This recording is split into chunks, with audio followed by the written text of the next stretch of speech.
देश में एक और बहुत बड़ा आंदोलन हो जा रहा है। क्या सड़कों से उठकर इंटरनेट के सर्वर को हिला देने वाला एक नया युवा विद्रोह भारत की सबसे पुरानी और संवेदनशील व्यवस्था को चुनौती देने जा रहा है। सीजेपी के बाद सोशल मीडिया पर छाया रिजर्वेशन हटाओ आंदोलन के महज एक सप्ताह के भीतर 47 से 48 लाख फॉलोअर हो गए।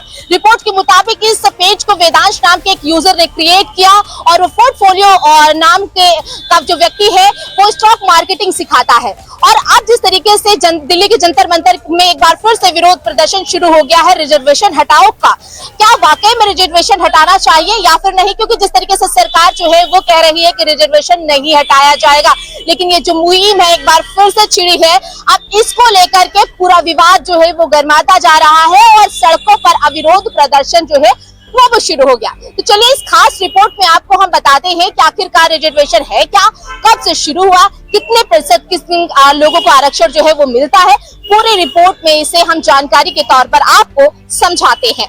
भैया वेंकटेश्वर मंदिर का मुख्य पुजारी दलित समुदाय से, काल भैरव मंदिर का मुख्य पुजारी एसटी समुदाय से, उसके अलावा जो है जितने भी 12 ज्योतिर्लिंग हैं, 12 ज्योतिर्लिंग के जो सब्स्टिट्यूट मंदिर होते हैं जो कि काल भैरव के मंदिर माने जाते हैं, जिनको वहां का रक्षक माना जाता है, सारे SC ST समुदाय से। मुख्य नहीं बनेंगे। अरे मुख्य वाले मंदिर मुख्य नहीं बनेंगे भैया, काल भैरव मुख्य नहीं बनेंगे।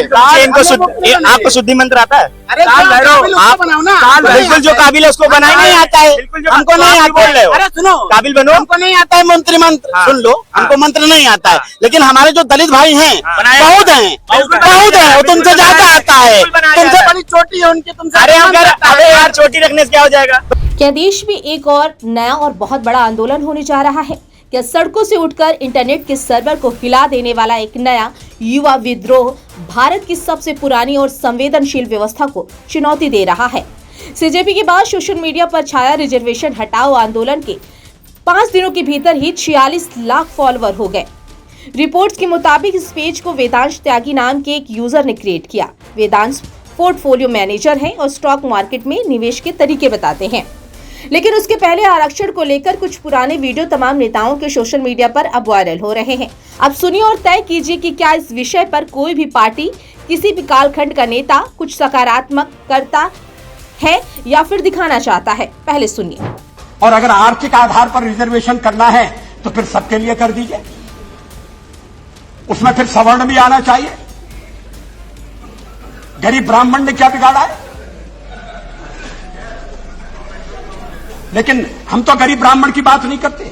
अब मांग हो रही है कि मजहब के आधार पर रिजर्वेशन होना चाहिए।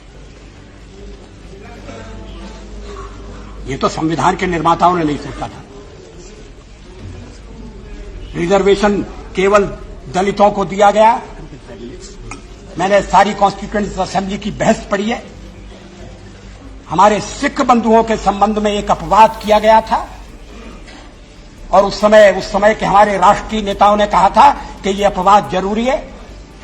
मोदी आज पूरे देश को ये गारंटी दे रहा है कि ST SC OBC और सामान्य वर्ग के जो गरीब लोग हैं उनका जो आरक्षण है, जो संविधान के तहत मिला हुआ है, बाबा साहब आंबेडकर के द्वारा मिला हुआ है, भारत की संसद ने दिया हुआ है, ये बीजेपी की गारंटी है, ये मोदी की गारंटी है, ये बीजेपी सरकार की गारंटी है कि धर्म के आधार पर किसी को भी SC ST OBC और जनरल के आरक्षण में से रत्ती भर भी हाथ नहीं लगाए दिया जाएगा।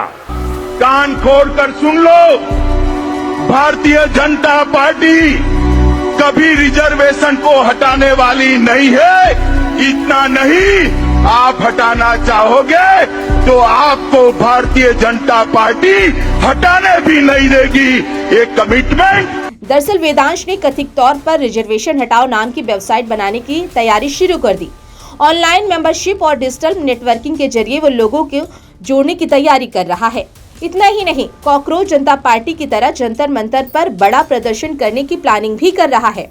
रिजर्वेशन हटाओ आंदोलन के सपोर्ट में कई लोग कमेंट्स भी कर रहे हैं, आरक्षण खत्म करने के लिए अपना पक्ष रख रहे हैं। हालांकि कई लोगों का ये भी कहना है कि आरक्षण को खत्म नहीं होना चाहिए।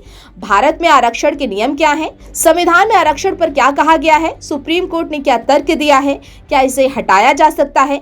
आरक्षण को लेकर विवाद क्यों हो रहा है? हम इस पर सभी पहलुओं पर बारीकी से बात करते हैं, लेकिन सबसे पहले ये जान लेते हैं कि रिजर्वेशन हटाओ आंदोलन की मांग क्या है। जाति के आधार पर आरक्षण खत्म हो, जाति आधारित आरक्षण की समीक्षा हो, उच्च शिक्षा संस्थानों और सरकारी नौकरियों में मेरिट के आधार पर सिलेक्शन हो, छात्रों के लिए समान शिक्षा व्यवस्था लागू की जाए, सरकारी फर्म और प्रोसेस में जाति आधारित पहचान को कम वेटेज मिले, समान अवसर और न्यूट्रल कंपटीशन को बढ़ावा मिले। अब आपको बताते हैं कि आरक्षण की आखिरकार शुरुआत कैसे हुई। भारत में आरक्षण व्यवस्था का उद्देश्य ऐतिहासिक रूप से सामाजिक और शैक्षणिक रूप से पिछड़े वर्गों को समान अवसर उपलब्ध कराना है।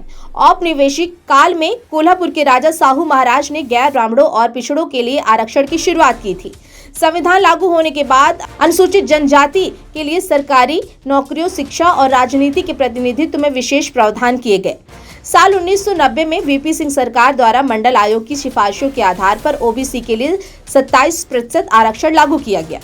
साल 2019 में आर्थिक रूप से कमजोर वर्ग के लिए 10% आरक्षण लागू किया गया। इससे 103वें संविधान संशोधन के माध्यम से लागू किया गया था। अब आपको बताते हैं कि आखिरकार कितने प्रतिशत आरक्षण का प्रावधान है। सबसे पहले अन्य पिछड़ा वर्ग यानी कि ओबीसी के लिए 27% है, अनुसूचित जाति के लिए यानी कि एससी के लिए 15%, अनुसूचित जनजाति यानी कि एसटी के लिए 7.5% है, आर्थिक रूप से कमजोर वर्ग के लिए 10%। भारतीय संविधान में आरक्षण से जुड़े कई प्रावधान भी हैं। इन प्रावधानों के बारे में भी हम बात करते हैं। सबसे पहले अनुच्छेद 15(4) और 15(5) राज्य को सामाजिक और शैक्षणिक रूप से पिछड़े वर्गों, अनुसूचित जातियों और अनुसूचित जनजातियों के लिए शिक्षा में विशेष प्रावधान करने का अधिकार देते हैं। अनुच्छेद 16(4) सरकारी नौकरियों में पिछड़े वर्गों के लिए आरक्षण प्रावधान करता है। अनुच्छेद 16(4)A और 16(4)B पदोन्नति यानी कि प्रमोशन में आरक्षण से जुड़े प्रावधानों से संबंधित है। अनुच्छेद 46 राज्य का कर्तव्य है कि वह कमजोर वर्गों विशेषकर एससी और एसटी की शिक्षा और आर्थिक हितों को बढ़ावा दे। अनुच्छेद 243D और 243T पंचायत और नगर पालिका जैसी स्थानीय सरकारी संस्थाओं में अनुसूचित जातियों के लिए सीटों के आरक्षण को अनिवार्य बनाते हैं। अनुच्छेद 330 और अनुच्छेद 332 लोकसभा और राज्य विधानसभाओं में एससी और एसटी के लिए सीटों के आरक्षण का प्रावधान करते हैं। 103 संविधान संशोधन में क्या कहा गया है उसके बारे में पहले समझ लीजिए। दरअसल इसमें कहा गया है कि आर्थिक रूप से कमजोर वर्ग के लिए 10% आरक्षण का आधार बना है। इसका अनुच्छेद 15(6) और 16(6) में प्रावधान किया गया है। इन प्रावधानों के कारण आरक्षण केवल सरकारी नीति नहीं बल्कि संवैधानिक व्यवस्था भी है। इसका सीधा जवाब ये नहीं है कि आरक्षण का बड़ा हिस्सा संविधान के प्रावधानों पर आधारित है, इसीलिए पूरी तरह समाप्त करने के लिए केवल सरकार की घोषणा पर्याप्त नहीं होगी। यदि संविधान में बदलाव की आवश्यकता हो तो संसद को संविधान संशोधन करना होगा। संविधान संशोधन के लिए संसद के दोनों सदनों में विशेष बहुमत की जरूरत होती है। कुछ मामलों में आधे से अधिक राज्यों की मंजूरी भी आवश्यक होती है। इसके अलावा अगर कोई संशोधन संविधान की मूल संरचना के विरुद्ध माना जाता है तो सुप्रीम कोर्ट उसकी न्यायिक समीक्षा कर सकता है। अब आपको बताते हैं कि सुप्रीम कोर्ट की भूमिका क्या है। जी हाँ, आरक्षण से जुड़े कई महत्वपूर्ण फैसले सुप्रीम कोर्ट ले चुका है। साल 1992 के इंदिरा सहानी मामले में अदालत ने सामान्य तौर पर आरक्षण की सीमा 50% तय करने का सिद्धांत दिया था। हालांकि कुछ विशेष परिस्थितियों में इसे अलग व्यवस्था भी देखने को मिली थी। इसी तरह साल 2022 में सुप्रीम कोर्ट ने आर्थिक रूप से कमजोर वर्ग के लिए 10% आरक्षण देने वाले 103वें संविधान संशोधन को बहुमत से वैध माना था। इससे स्पष्ट होता है कि आरक्षण से जुड़े बदलाव में संसद और न्यायपालिका दोनों की महत्वपूर्ण भूमिका होती है। अब आपको बताते हैं कि आरक्षण पूरी तरह खत्म किया जा सकता है क्या? संवैधानिक रूप से संसद संविधान में संशोधन बदलाव कर सकती है, लेकिन ये प्रैक्टिकली अगर देखा जाए तो ये कठिन प्रोसेस है, क्योंकि आरक्षण संवैधानिक न्याय की संवैधानिक व्यवस्था से जुड़ा विषय है। इसीलिए किसी भी बड़े बदलाव को संसद, राज्यों और न्यायपालिका तीनों स्तरों पर कानूनी कसौटी पर खरा उतरना होगा। यही कारण है कि केवल किसी आंदोलन, मांग या नेताओं के कहने से आरक्षण व्यवस्था खत्म नहीं हो सकती है। अब इस पूरी खबर के बारे में आपकी क्या राय है, कमेंट बॉक्स पे जरूर दीजिएगा। ऐसी तमाम खबरों के लिए बने रहिए जनता 24/7 न्यूज के साथ। चैनल को लाइक करें, सब्सक्राइब करें, शेयर करें और हाँ, बेल आइकन दबाना बिल्कुल न भूलें ताकि हर अपडेट आप तक पहुंचे।